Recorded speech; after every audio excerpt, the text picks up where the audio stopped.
cuando el calcio está complejado con el EPTA. Luego vamos a tener una segunda alícuota en la cual vamos a actuar a pH 10. Se utiliza el indicador NET, que como acá en la imagen es lo mismo, pero se observa de un color rojo a un color azul, en la cual vamos a determinar la dureza total, ya que ambos cationes bivalentes quedan acomplejados con el EPTA. Una vez que nosotros hemos realizado las determinaciones analíticas a través de la complejometría por formación de complejos, es relevante mencionar, o nuestro grupo nos pareció muy interesante, la solución a nivel industrial. Una vez determinada la concentración de metales alcalinos térreos, la solución industrial que se le da a este problema, que es a través de equipos que se conocen como ablandadores de agua y que permiten llevar adelante la obtención de agua en condiciones adecuadas para su uso en diferentes procesos, como por ejemplo para la producción de vapor. Estos equipos, los ablandadores de agua, por lo general constan de 2 columnas y constan de cañerías, y constan de un equipo por donde ingresa un flujo de agua que va por diferentes principios de funcionamiento. Vamos a lograr disminuir la concentración de metales alcalinos térreos, y es también relevante mencionar que en todo momento a la salida y a la entrada de lo que es el equipo, al ablandador de agua, se pueden llevar adelante una toma de muestras para poder determinar sería la concentración, la dureza del agua en partes por millón. Estos ablandadores basan su funcionamiento en dos posibles fundamentos, que son el intercambio catiónico o la ósmosis inversa. El de ósmosis inversa es un equipo que funciona basándose en el fenómeno que ya conocemos de la ósmosis inversa, por el cual tenemos dos medios con diferentes concentraciones separados por una membrana semipermeable, y por el cual se da un pasaje del medio de mayor concentración al de menor concentración del soluto.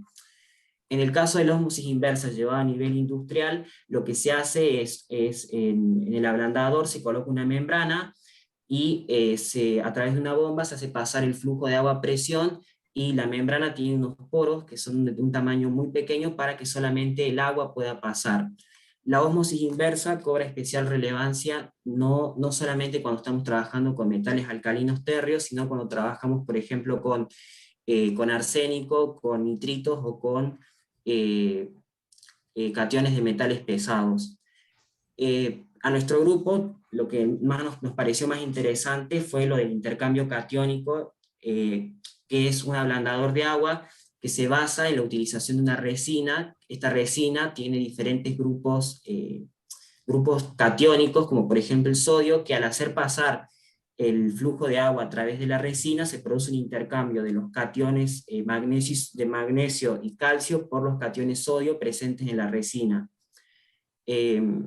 También es de relevancia nombrar que estos intercambiadores catiónicos se pueden, por lo general las resinas que se utilizan son resinas que pueden ser catiónicas o aniónicas, pero en este caso lo que nosotros estudiamos fueron resinas basadas en la utilización de minerales conocidos como zeolitas, que son silicatos de sodio o aluminio, que se utilizan que se utilizan en la resina, y que pueden ser de origen sintético o natural de origen volcánico.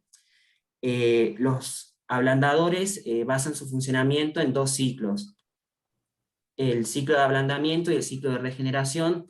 En el ciclo de ablandamiento se hace pasar una corriente de agua en el sentido del servicio para que se produzca el intercambio catiónico, y cuando ya se han acabado todos los grupos polares, todos los cationes sodio en la resina, lo que se hace es pasar un flujo en el sentido contrario para poder restituir la resina mediante una solución de salmuera de un tanque con sal de grado industrial de pureza.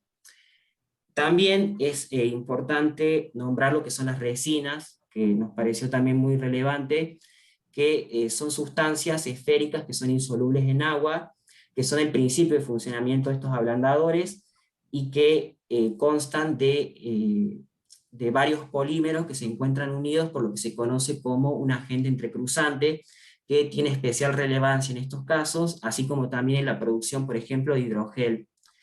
Estas resinas de intercambio catiónico pueden ser aniónicas o pueden ser catiónicas, pueden presentar propiedades ácido-base, pero en nuestro caso las resinas que utilizábamos eran resinas basadas en zeolitas y en el catión sodio.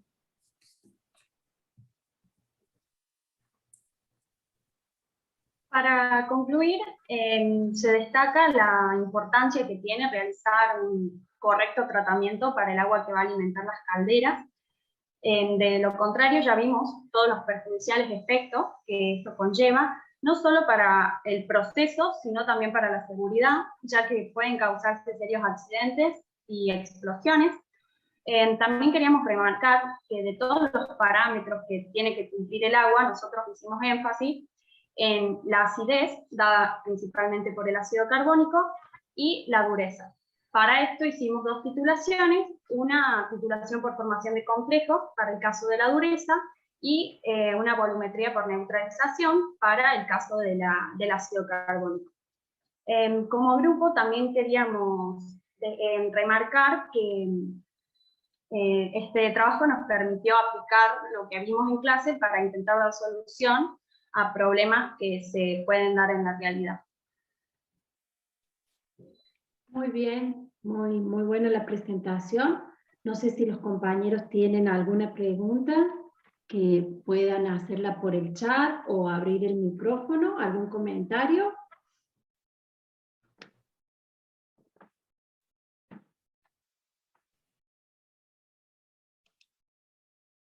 No, profe, todo muy claro. Bueno, gracias, Luciano.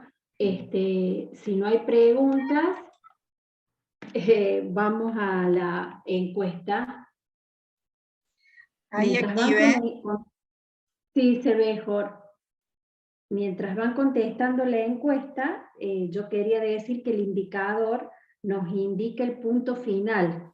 El punto de equivalencia, recuerden que es teórico, y el punto final es el que detectamos a través del uso del indicador. Si nos equivocamos en el uso del indicador, vamos a tener un error grande en la volumetría que estemos aplicando.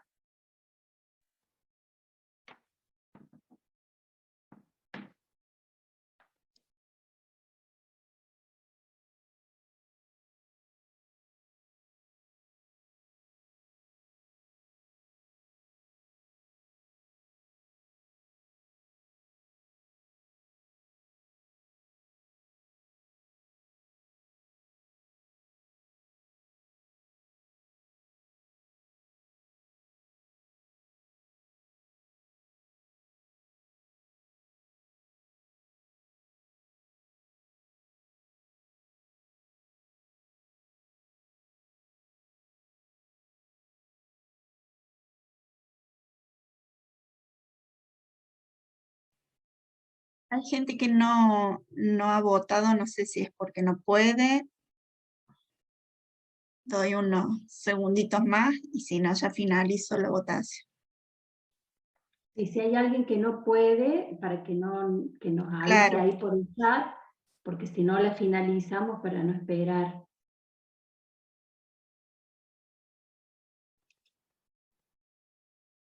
Bueno, finalizo porque hace ya un tiempo que no vota nadie.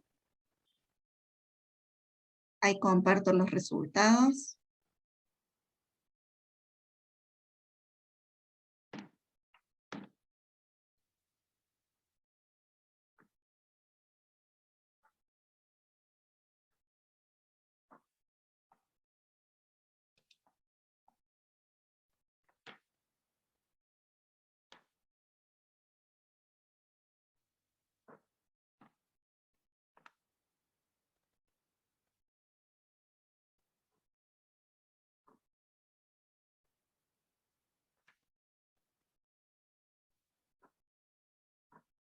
Bueno, nos tomamos un receso, o si no, ¿sabes? ¿Podemos habilitar ya la asistencia? Está habilitada ya. Bien, chicos, completen la asistencia y nos tomamos, son las 50. Un recreíto, estamos medios atrasados. ¿Cuánto te parece, Jorge?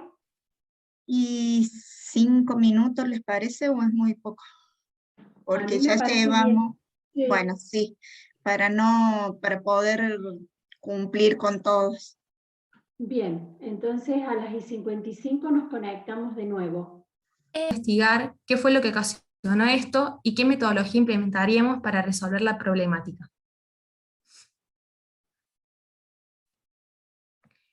Primero, vamos a analizar distintos compuestos químicos que puede contener el agua y que puede afectar su calidad, produciendo malestares estomacales en los animales que la beben.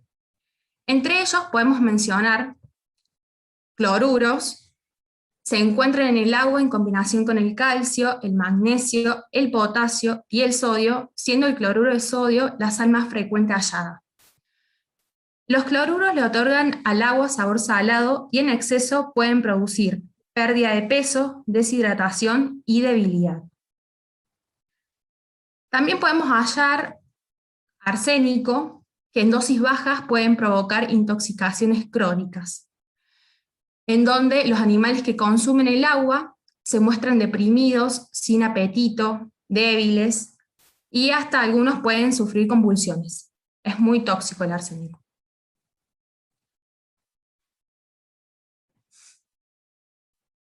También podemos encontrar nitratos y nitritos, que su presencia indica contaminación con materia orgánica. Los nitratos y nitritos que se encuentran en exceso pueden producir diarreas, salivación, temblores, palidez en los animales que consumen esta agua con exceso de nitritos o nitratos. Y finalmente podemos encontrar sulfatos, que el contenido de sulfatos en el agua está asociado a la presencia de diarreas en los animales. Los sulfatos producen en el agua un sabor desagradable y amargo y pueden originar problemas gastrointestinales en los animales. A partir de esto, como grupo nos preguntamos qué contaminante presentaba el agua que bebían los animales en el bebedero. El compuesto presente en el agua que beben los animales es sulfato. Generalmente se encuentra como sulfato de sodio, sulfato de magnesio. Estos compuestos presentes en el agua que beben los animales provocan problemas estomacales, como anteriormente indicó mi compañera, y además reducen la calidad del agua, como el veterinario indicó en el problema. Los sulfatos en el agua generan un sabor amargo cuando se presentan una concentración mayor de 0,25 gramos por litro de sulfato de sodio o 1 gramos por litro de sulfato de magnesio. Como ya se dijo varias veces, los sulfatos en el agua, al ser bebidos por animales, generan en ellos problemas estomacales, entre ellos vómitos y diarrea, cuando las concentraciones son superiores a 1,6 gramos por litro de sulfatos. Además de los problemas estomacales, generan que el aprovechamiento de nutrientes se reduzca. A su vez también, como por ejemplo en las vacas lecheras, lo que hace es que la cantidad de leche que producen se disminuya, y por otra parte, le afectan a lo que es la concentración de calcio y fósforo que presenta en la sangre los animales.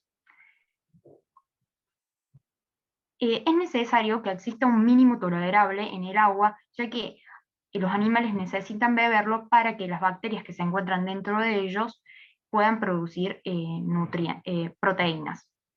Esa cantidad mínima es igual a 0,1 gramos por litro.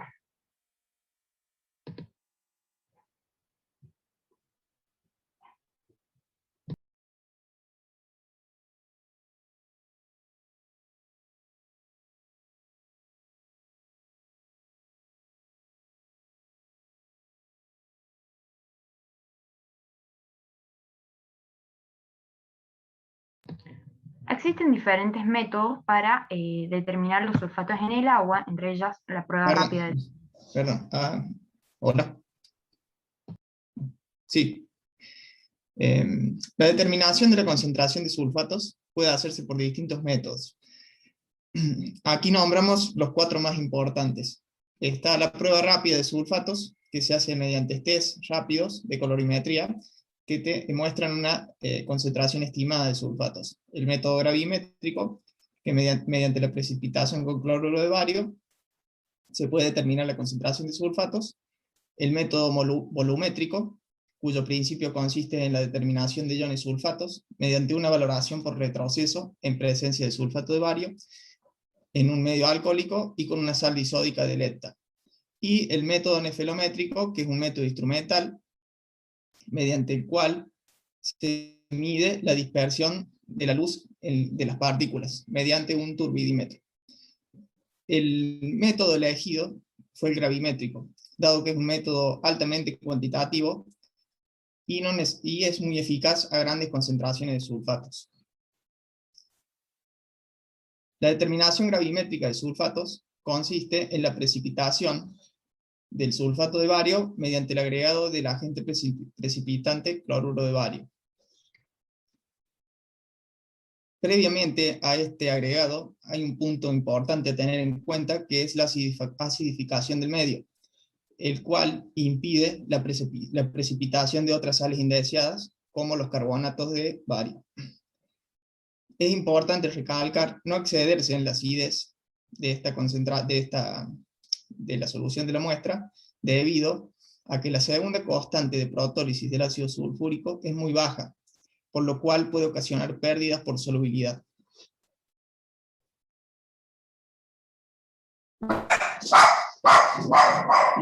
Los materiales que vamos a utilizar son agitador de vidrio, anillo de hierro. Lo más importante son la balanza de laboratorio, el desecador, la estufa. Vamos a utilizar mechero, mufla y pipetas graduadas.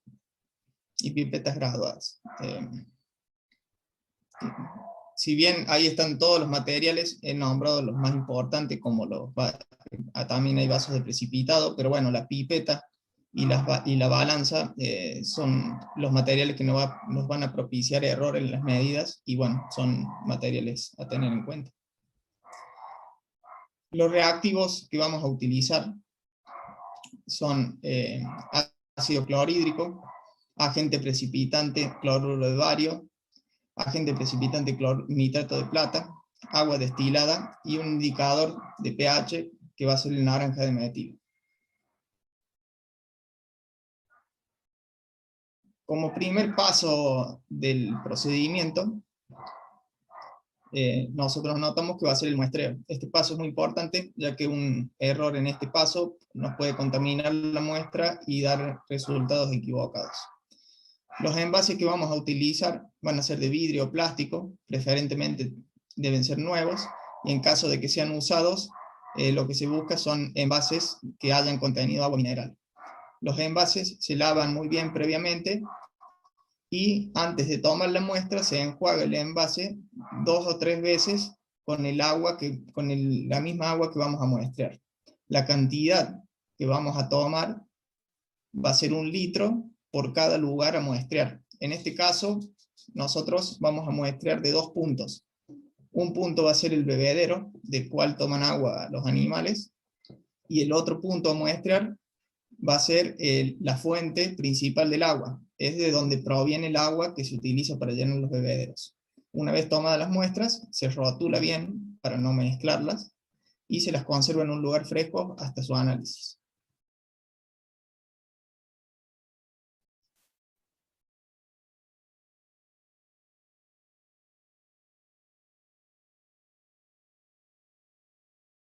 Perdón. Ya después de haber tomado la muestra, ya lo que es propiamente en el laboratorio, se empieza con lo que es la etapa de acidificación, que es como dice ahí, en un vaso de precipitado de 250 mililitros, se vierte 100 mililitros del agua del bebedero y se agrega 1 mililitro de ácido clorhídrico concentrado, que es lo que explicaba el compañero Omar, que está para acidificar.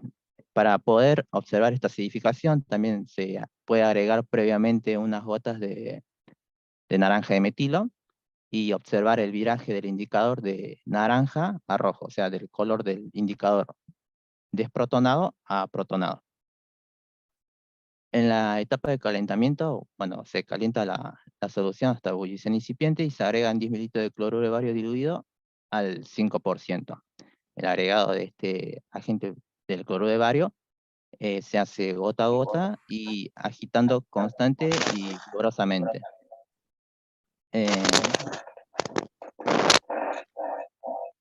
Bueno, en la etapa de envejecimiento de digestión, bueno, se tapa el recipiente con un vidrio reloj y se deja reposar durante un tiempo para que sedimente todo el precipitado. Y si todo el sulfato ha precipitado, se lo lleva a una estufa durante 30 minutos a 80 grados Celsius, ¿no? Bueno, ya una vez que ha pasado este tiempo, se lo retira de la fuente de calentamiento, y ya teniendo armado ese sistema que se ve ahí, que es el soporte universal, el aro de acero y el embudo, y habiendo doblado el papel de filtro convenientemente para que quede bien adherido a las paredes del embudo, se procede al filtrado. O sea, se hace pasar primero el líquido sobrenadante y luego se transfiere el precipitado al papel de filtro. Bueno, luego continúa lo que es la etapa de lavado, que bueno, ya habiendo transferido todo el precipitado al papel de filtro, y teniendo cuidado también de que no haya quedado nada del precipitado en el fondo del vaso de precipitado, se procede a lavar el precipitado en el papel de filtro, con pequeñas porciones de agua tibia, utilizando una piseta cuyo chorro se tiene que dirigir al borde del papel y dejando escurrir totalmente. Este proceso de lavado se tiene que hacer, o sea, se tiene que continuar hasta que unas gotas del filtrado, que son recogidas en un tubo de ensayo, no den reacción de cloruros con una gota de nitrato de plata 0,1 molar. Ahí, como se puede observar en la imagen, es la formación de ese color lechoso, es la presencia del cloruro de plata, que estaría indicando la presencia de cloruros libres en el precipitado. Comúnmente son necesarios ahí de 8 a 10 lavados. Bueno, en la etapa de calcinación, bueno, una vez que ya deja de dar reacción de cloruros, se procede a doblar convenientemente el papel de filtro para envolver al precipitado que aún está húmedo, y se lo lleva a un crisol de peso conocido, el cual se coloca inclinadamente ahí en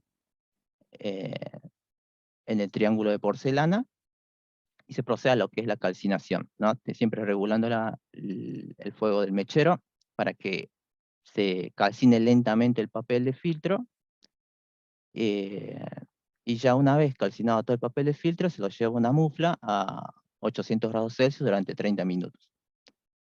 Bueno, y luego se lo saca, se lo deja enfriar en un desecador y se procede a lo que es la pesada del crisol frío, y se repite la calcinación hasta obtener un peso constante.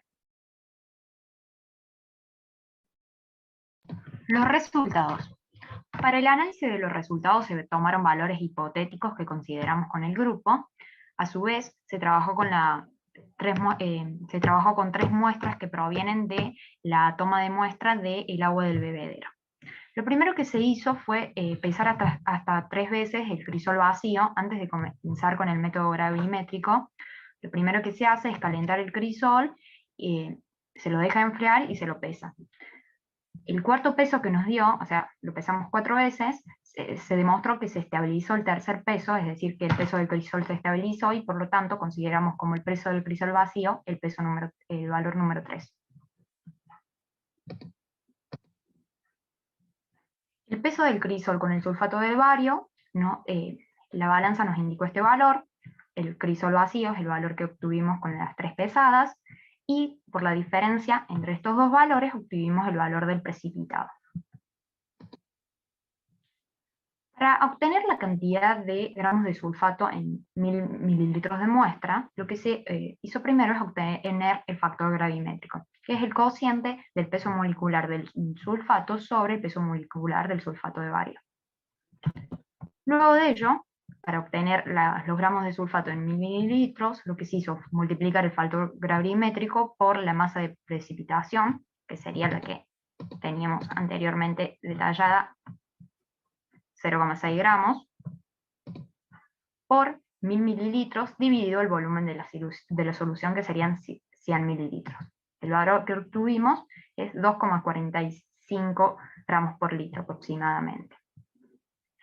A su vez se obtuvo el error relativo de los instrumentos, considerando el error de la balanza, que está indicado aquí, y el error de la pipeta, el indicado aquí. El error absoluto lo obtuvimos como el producto de la concentración de sulfato por el error relativo.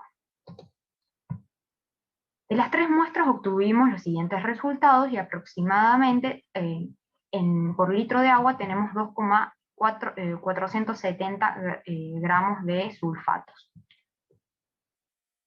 Esto indica que se supera el valor máximo de sulfatos que puede haber en el agua, y afirma lo que se estableció en el problema, que es que los animales presenten síntomas, problemas estomacales, como lo son la diarrea y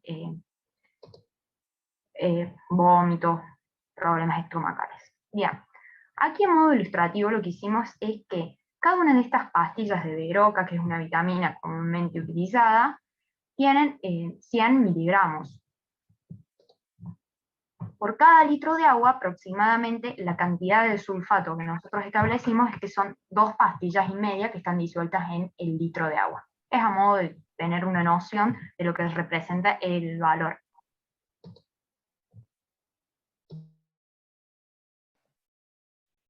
Bueno, como conclusión, podemos decir que primero se descartó que el punto de contaminación fuese el agua de pozo, debido a que en una primera instancia se aplicó el método gravimétrico a la muestra de ese agua y se detectaron 0,2 gramos por litro de sulfatos, valor que es inferior al límite máximo de sulfatos permitidos. Se determinó que los sulfatos disueltos en el agua que beben los animales pueden proceder de fertilizantes utilizados en la agricultura, por lo que se especuló que se fumigó en zonas aledañas al campo ganadero, o quizás se lavaron los bidones que contenían fertilizantes en la fuente de abastecimiento de los bebederos. Como una posible solución que pensamos con el grupo, sería lavar el bebedero y llevar el agua a algún lugar donde se pueda utilizar con esa cantidad de sulfatos, o hablar con la gente encargada de fumigar y decirle que no lo haga cerca, o ponerle alguna protección al bebedero.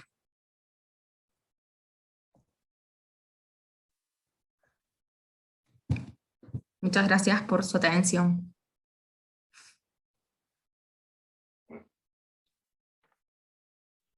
Bueno, muy buena la presentación. No sé si alguno de sus compañeros quiere hacer alguna pregunta, algún comentario sobre lo que los compañeros expusieron.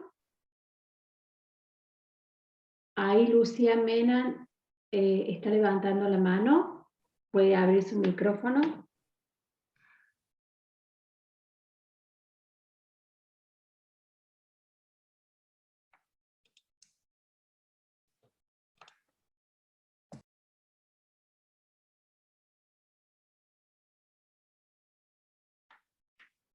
Me parece que podrías No, profe, ir... se me marcó sin querer.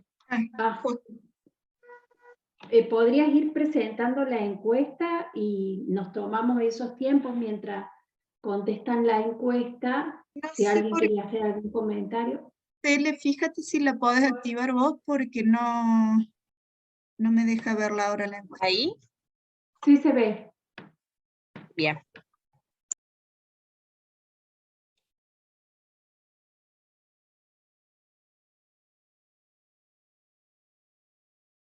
Sí quería yo marcar una corrección en la etapa de calcinación, como que se muestra que es en el crisol. Eso no es correcto. La etapa propiamente dicha de calcinación es en la mufla. Lo que se hace en el crisol y el mechero es quemar el papel, ¿sí? Para que no quede confuso de que se calcina con un mechero. ¿Sí? Sí.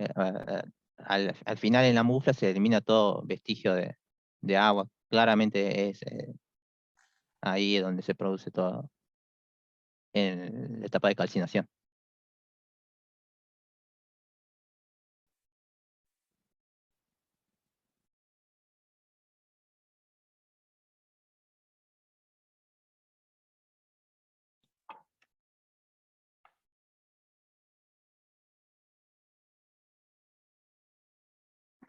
Bueno, Cele, fíjate cómo van si ya ha contestado la mayoría. Recién va votando el 70%. Bueno, va preparándose el otro grupo. Bueno, lo finalizo. A Sí, ver si Cele, hay alguien que no porque pueda. los chicos del grupo no votan y nosotras tampoco, son Bien. entre 6, 7 personas menos. Ahí están los resultados.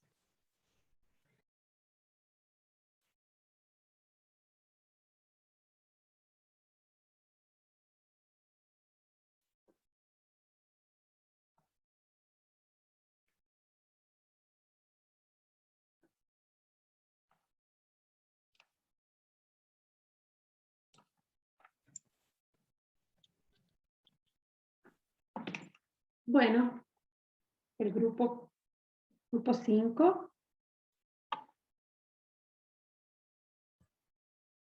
Sí, profe. Bueno, puede compartir pantalla. Recién estaba compartiendo, ¿se veía bien? No había activado el micrófono y no me estuve... Sí, se veía bien, se veía bien. Bueno, muchas gracias, profe.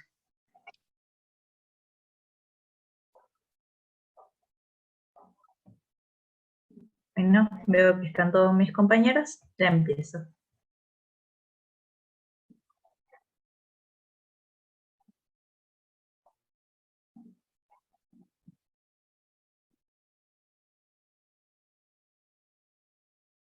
Bueno, a nuestro grupo 5, le tocó la determinación del calcio en suplementos dietarios como nuestro trabajo de aplicación para finalizar ya esta etapa de nuestra cursada en química analítica.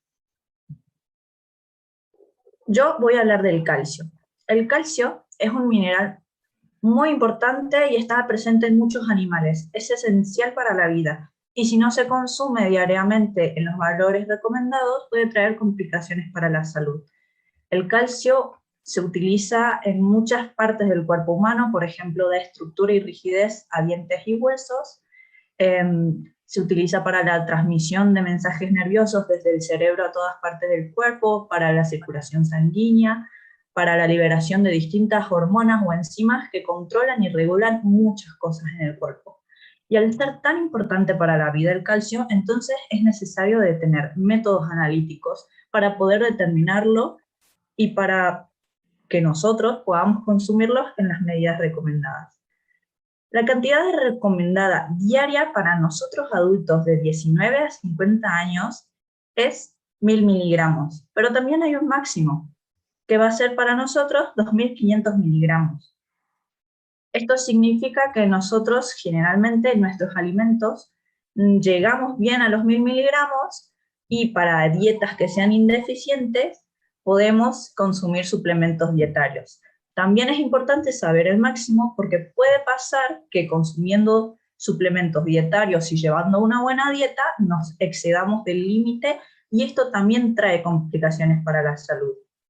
En los suplementos multivitamínicos, el calcio aparece en distintas cantidades dependiendo del suplemento. Y las dos presentaciones más comunes del calcio es en su forma de carbonato de calcio y de citrato de calcio. El carbonato de calcio es la opción más barata que vamos a encontrar y es la que se usa comúnmente en la mayoría de los suplementos multivitamínicos. En cambio, el citrato de calcio es la opción más cara, pero es fácil de absorber, no necesita consumirse durante las comidas como es el carbonato de calcio, y para la gente mayor de 50 años que tiene un ácido estomacal menor, se resulta mejor consumir citrato de calcio. Pero para las determinaciones que mis compañeros van a comentar más adelante, elegimos la forma del carbonato de calcio porque es la más común. Bueno, yo voy a hablar de la determinación de calcio por gravimetría. Bueno, la gravimetría se basa en la formación de un producto insoluble, estable y que se pueda pesar fácilmente. De dicho producto pesado, a través de la estequiometría de reacción podemos obtener la cantidad de analito que se encuentra en la muestra. Para esto tenemos que saber la estequiometría de reacción. En el caso particular del calcio, la solución se alcaliniza con una solución de amonio y debe tener un pH mayor a 4. Luego se le adiciona un ácido oxálico o un oxalato de amonio para que este con el catión del calcio forme el oxalato de calcio, como se ve en la reacción. Forma el oxalato de calcio que es monohidratado, que es un polvo blanco, fino y que es ligeramente soluble en agua fría. Bueno, luego a este precipitado se lo filtra, se lo lava y luego se lo seca y se lo pesa. Una vez que nosotros tenemos el oxalato de calcio, se lo calcina a temperaturas mayores a 660 grados centígrados para que este forme el óxido de calcio. Una vez que tenemos el óxido de calcio, podemos determinar, pesándolo, la cantidad de calcio que tiene, o sea, la cantidad de gramos que tiene la muestra de calcio. Este método se usa mucho para determinar cuánto calcio tiene la leche.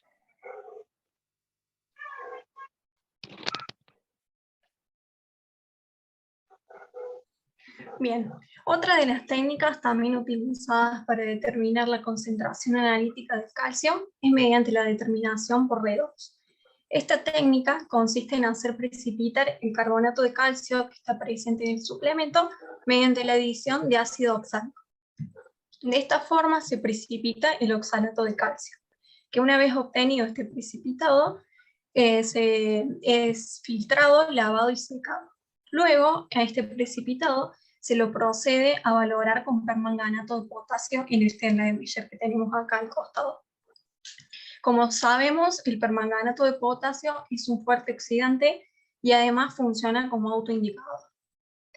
A medida que abrimos el robinete de la bureta y comienzan a caer las gotas de permanganato dentro del Erlenmeyer, se produce una reacción de óxido-reducción, en donde el oxalato se oxida a dióxido de carbono y el permanganato de potasio se reduce a manganeso 2+. El manganeso 2+ presente en la disolución, cabe aclarar que en disoluciones ácidas es casi incoloro, por lo que al adicionar un exceso de permanganato de potasio, la disolución vira a un color rosas. Como podemos observar en las imágenes de acá abajo, la primera imagen tenemos el manganeso 2+ incoloro, que al agregarle el exceso de permanganato, la solución vira a un color rosa y de esta forma podemos detectar el punto final. Pásame la diapolu. Bueno, nosotros conociendo la concentración molar del permanganato de potasio y los mililitros consumidos, podemos obtener los moles de permanganato que se requieren para la titulación. Con estos moles y sabiendo la estequiometría de la reacción, que cada 2 moles de permanganato de potasio reaccionan con 5 moles de oxalato, obtenemos los moles de oxalato de calcio. Estos moles de oxalato son equivalentes a los moles de calcio que presenta la muestra. Entonces, multiplicando estos moles por el peso molecular del calcio, y dividido los gramos de oxalato iniciales que precipitamos, multiplicado por 100, obtengo el porcentaje peso en peso de la muestra.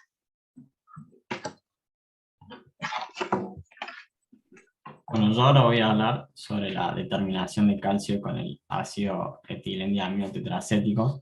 Antes que nada, hay que decir que esto es una volumetría de formación de complejos, es decir, una complejometría, donde lo que se va a valorar son cationes metálicos con un agente acomplejante, que sería el titulante.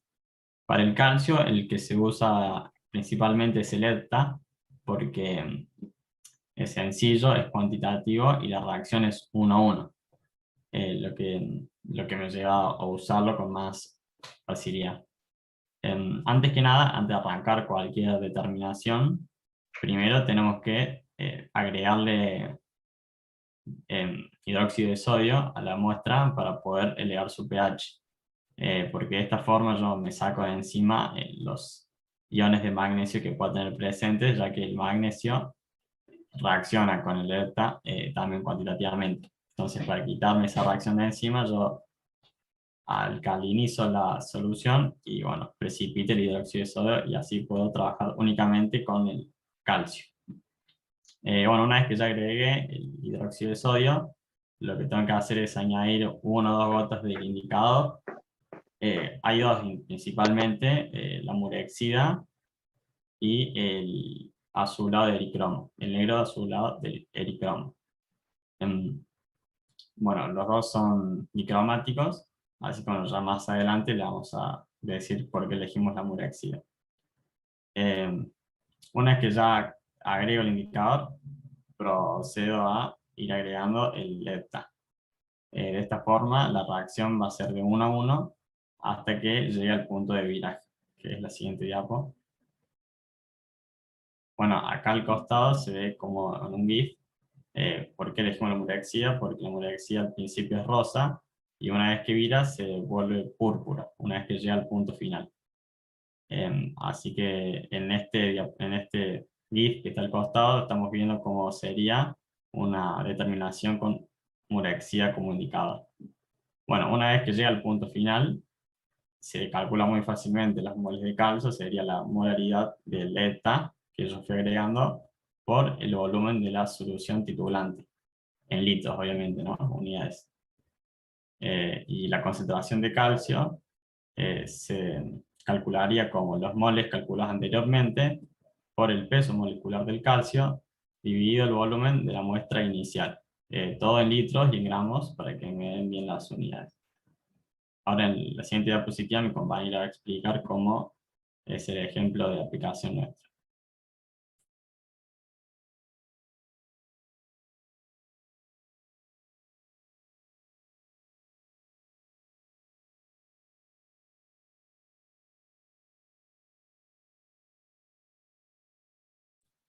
Estás muteada, Azul. Ay, perdón. Perdón. Les decía que nosotros para hacer el ejemplo de aplicación no nos basamos en la determinación de calcio concretamente, sino en la determinación de carbonato de calcio en un suplemento dietario que se llama Suplecal. Utilizamos un estudio que está bastante bueno del Centro Nacional de Investigaciones Científicas de La Habana, Cuba.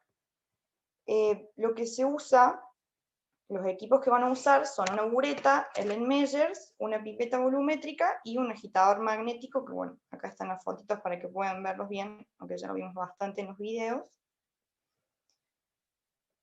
¿Me puedes poner eso? Para la determinación de carbonato de calcio usaron ETA 0,05 molar, indicador hidroxinaftol azul, cloruro de sodio,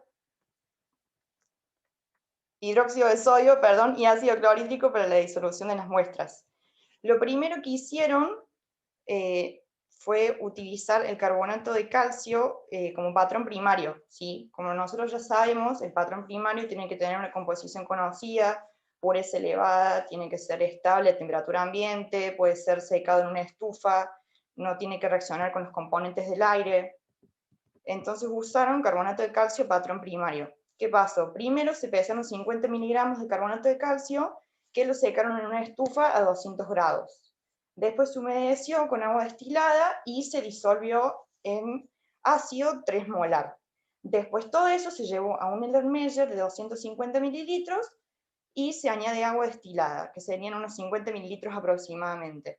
Después se añaden 15 mililitros de hidróxido de sodio, 1 molar, y 300 miligramos de hidroxinaftol azul, que sería en este caso nuestro indicador, para después valorarlo con ETA. Lo que yo había visto, profe y chicos, es que ellos directamente ponen el indicador adentro del Erlenmeyer con todo, pero yo había leído en una página de la ADMAT que ellos, que en realidad lo ideal es prepararlo antes.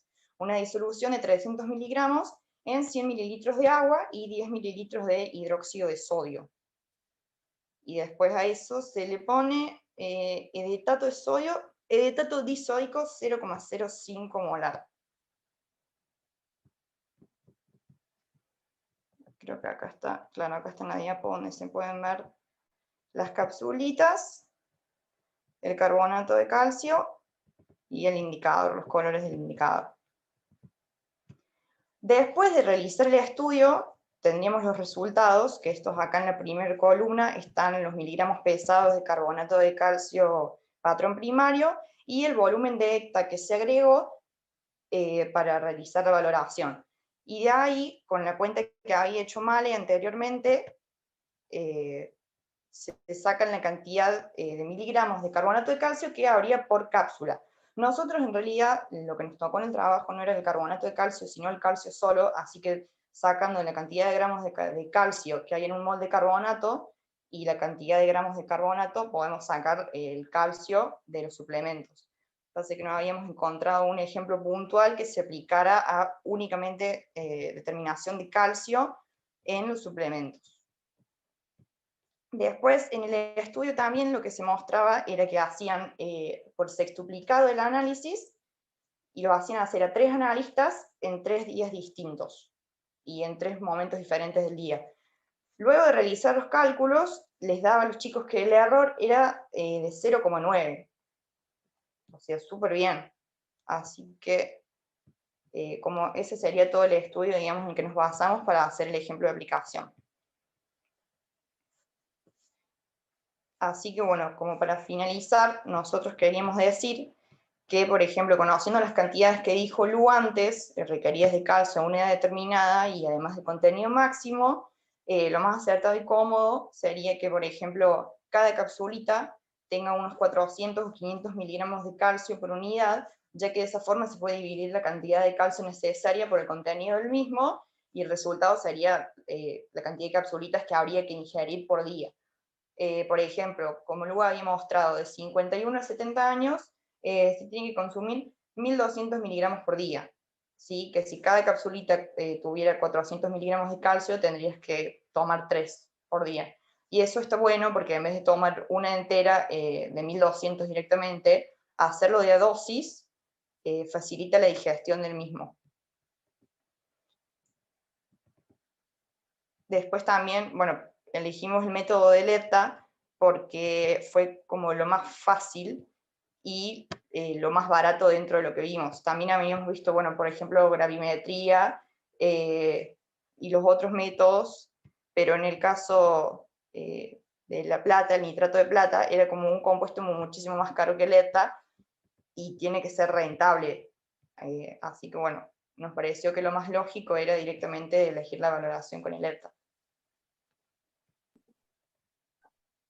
Bueno, estamos abiertos a preguntas si están con algunas dudas.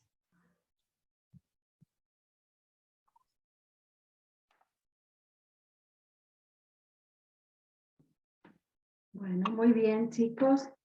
Muy linda la presentación. Mientras alguien, si quiere hacer alguna pregunta, podríamos ir lanzando la encuesta. Así aceleramos los tiempos. Si alguien quiere hacer alguna pregunta, puede hacerlo en este momento.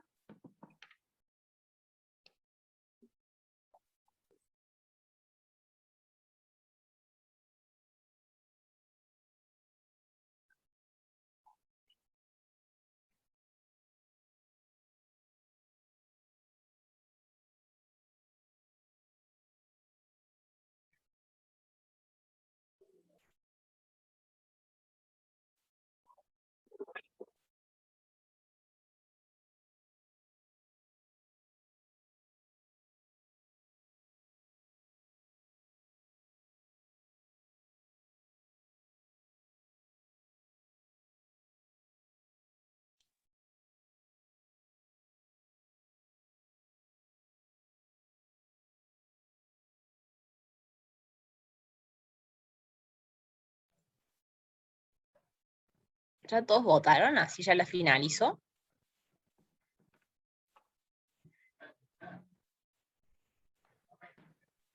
Y yo diría que la Creo que sí, finalice y se vaya preparando el último grupo. Ahí está. Bueno.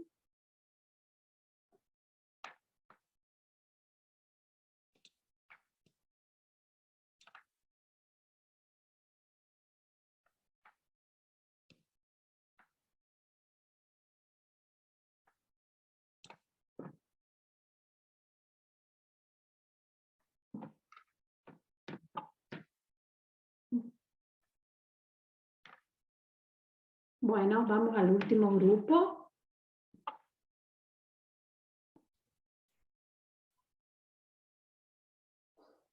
Bueno, hola. Nosotros somos el grupo 6 y nos tocó conserva de aceitunas. Bueno, para dar una breve introducción, ubicar dónde se encuentra nuestro país, se posiciona como un gran productor en el sector olivícola, ocupando el puesto número 8 a nivel mundial en cuanto a producción de aceitunas.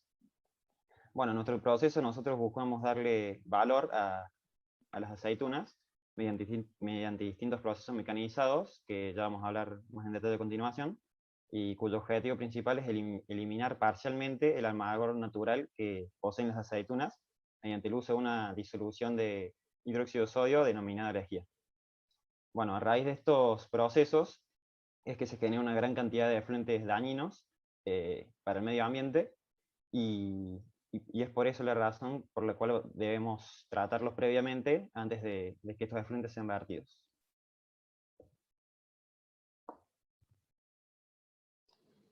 Bueno, para hacer una puesta en contexto y poder entender qué parte del proceso vamos a analizar, vamos a hacer una breve descripción del mismo. Bueno, primero se recolectan en los cultivos de olivos las aceitunas, se trasladan a la planta, a la fábrica, y el primer tratamiento que se le hace se denomina cocido. Que este cocido es para quitar ese amargor natural, como dijo mi compañero, que lo causa la oleoproteína. Esta molécula, si no se la trata a través de la hidrólisis con el hidróxido de sodio, va a quedar un sabor muy amargo y bueno, no va a servir para la venta. ¿En qué consiste este cocido? En la lejía, que es una solución diluida de hidróxido de sodio. El porcentaje va a depender de la especie de la aceituna, de condiciones de temperatura y otros tipos de factores, pero para que nos demos una idea, varía entre 1,3 a 2,5% porcentaje de peso en volumen.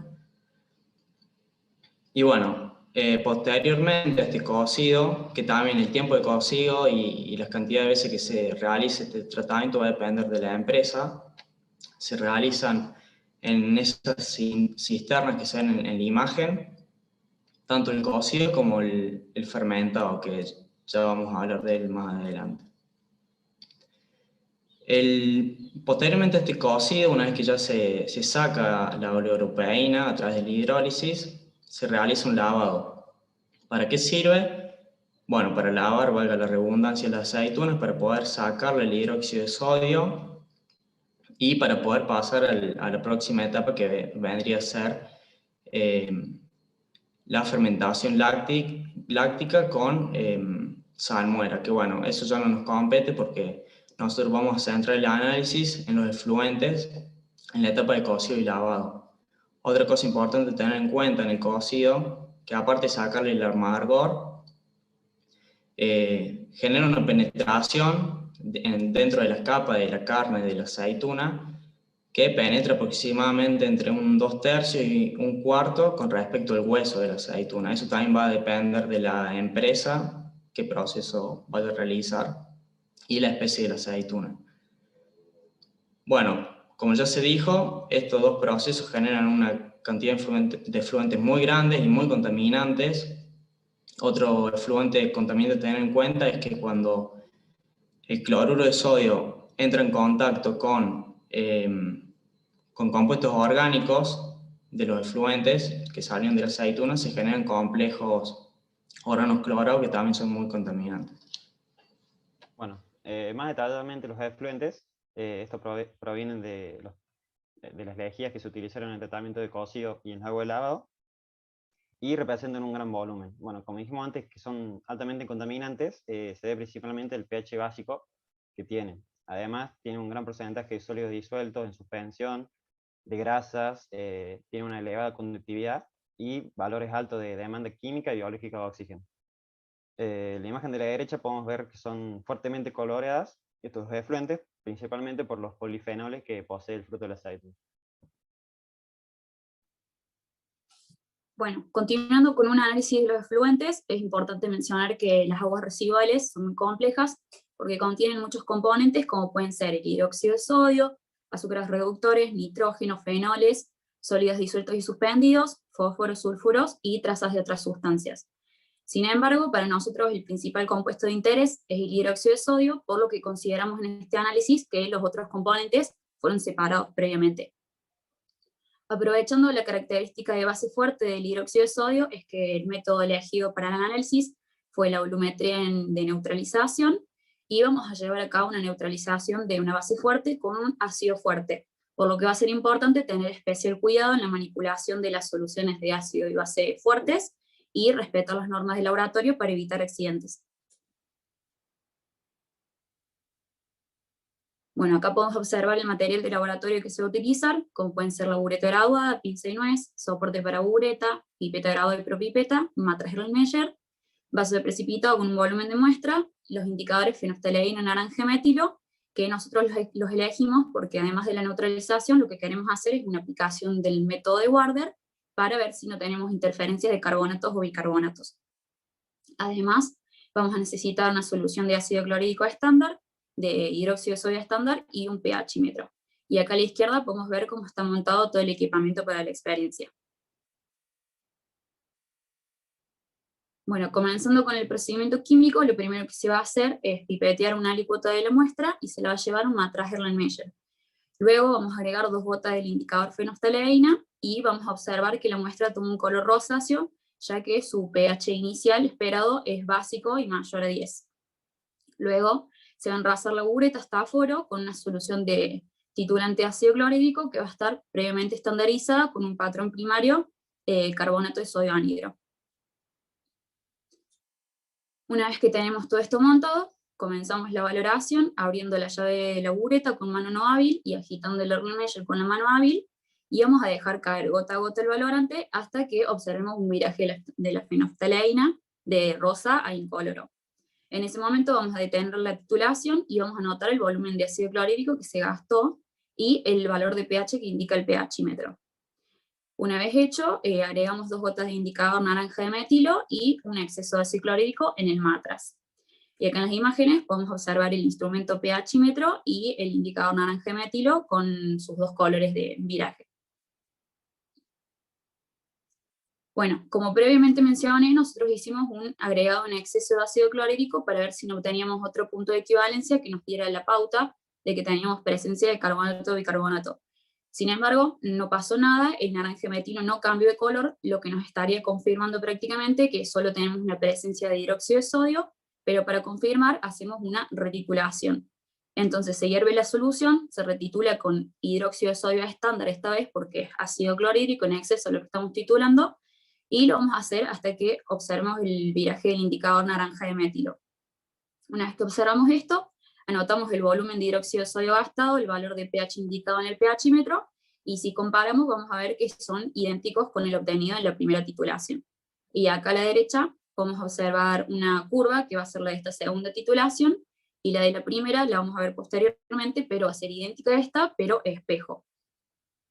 Bueno, nosotros hicimos un duplicado de alícuotas, así que luego se va a repetir el procedimiento con el mismo volumen, respetando indicadores, y se van a anotar los resultados, para finalmente calcular errores y dejar expresado el resultado analítico de la valoración.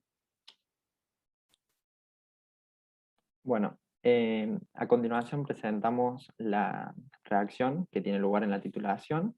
Es una reacción de neutralización en la cual reacciona el hidróxido de sodio con ácido clorhídrico para dar cloruro de sodio más agua.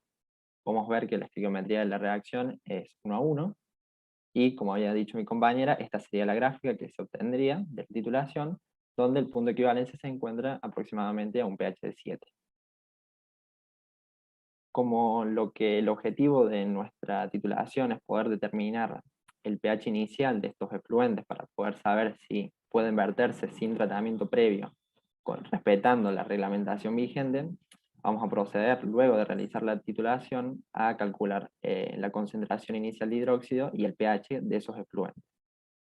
En primer lugar, con la molaridad del ácido utilizado y los mililitros que gastamos en la titulación para llegar al punto de equivalencia, vamos a obtener los milimoles de ácido utilizados, haciendo mililitros de ácido gastado por su molaridad, con lo cual, al tener una reacción de estequiometría 1 a 1, podemos decir que estos moles de ácido clorhídrico van a ser iguales a los milimoles de base que teníamos en la alícuota.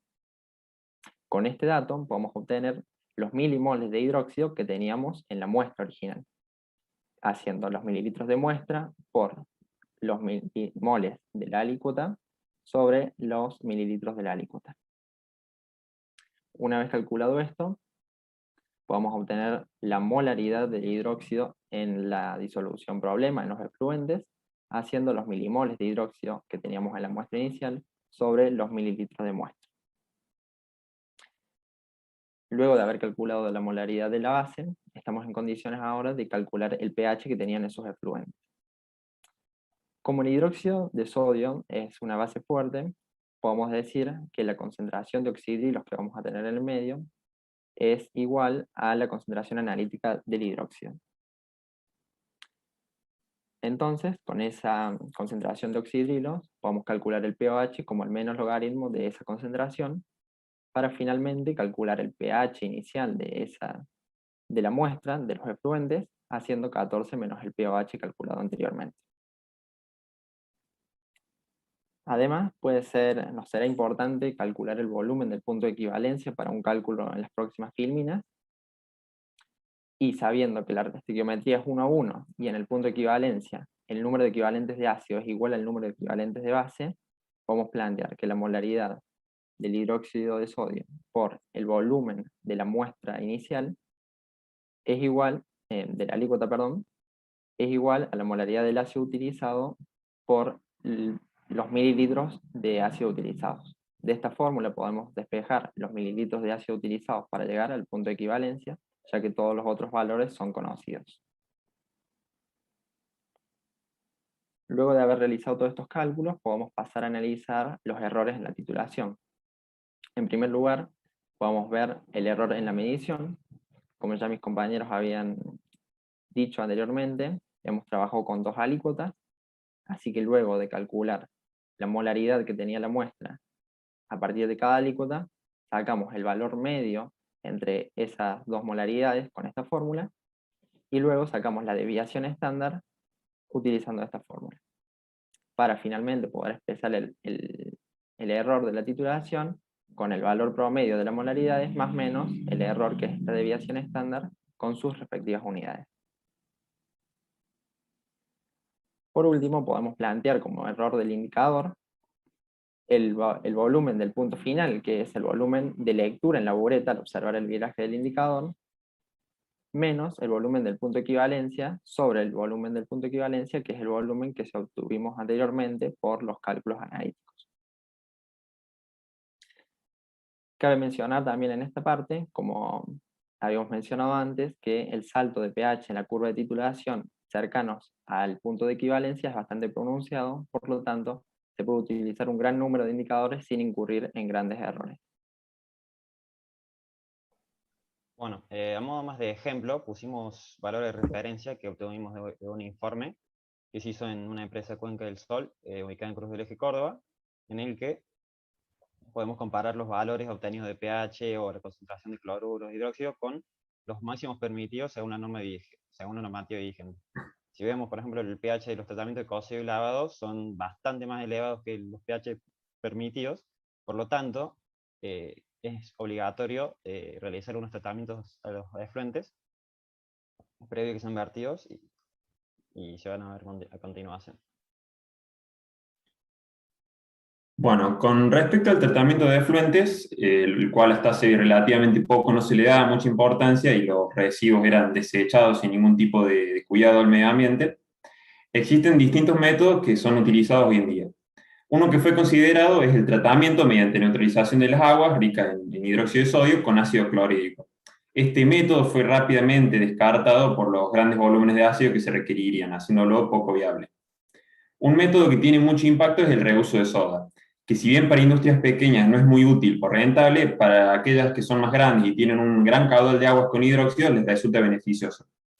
Esto consiste simplemente en reutilizar estas aguas provenientes del cocido y del lavado, recirculándolas para su utilización en estos procesos. Y si fuese necesario aumentar la concentración de hidróxido porque resultó más baja de lo requerido, se agrega la cantidad necesaria.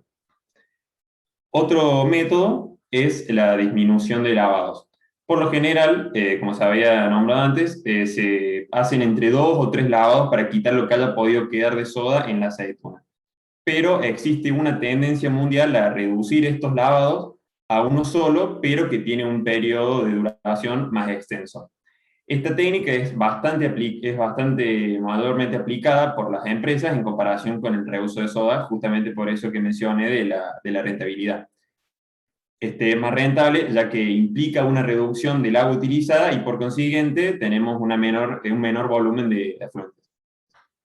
Finalmente, otro método poco utilizado es el uso de lejías con una menor concentración de hidróxido.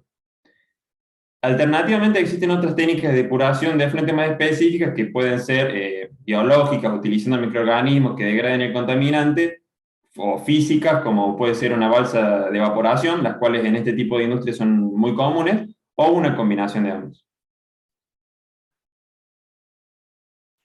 Y bueno, también para ver otro método posible y compararlo con los que hemos elegido, hay un tratamiento posible a través de bioremediación, en este caso se realizó en Mendoza, y bueno, en el gráfico se ve cómo fue evolucionando la demanda química de oxígeno durante 14 días, llegando a ser reducido hasta un 90%. El método que se utilizó fue el método aerobio de lodos activados.